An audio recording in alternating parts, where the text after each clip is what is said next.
உயிரெழுத்துக்கள் போலாமா? இது ஸ்வர்ன்னு சொல்லணும். அ. ஃபர்ஸ்ட் எழுத்து அ. ஆ. இ. ஈ. ஈ. உ. ஊ. ரி. ஏ.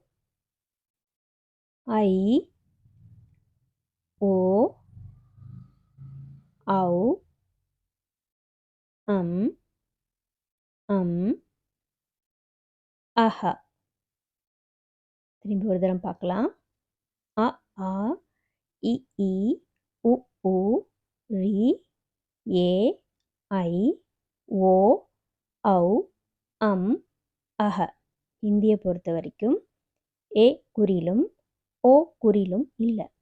இந்த ரி என்ற எழுத்தை ரீக்கும் ரூக்கும் நடுவில் உச்சரிக்கணும். எப்படி ரிஷி அப்படின்னு சொல்லுவோம்ல, அந்த மாதிரி.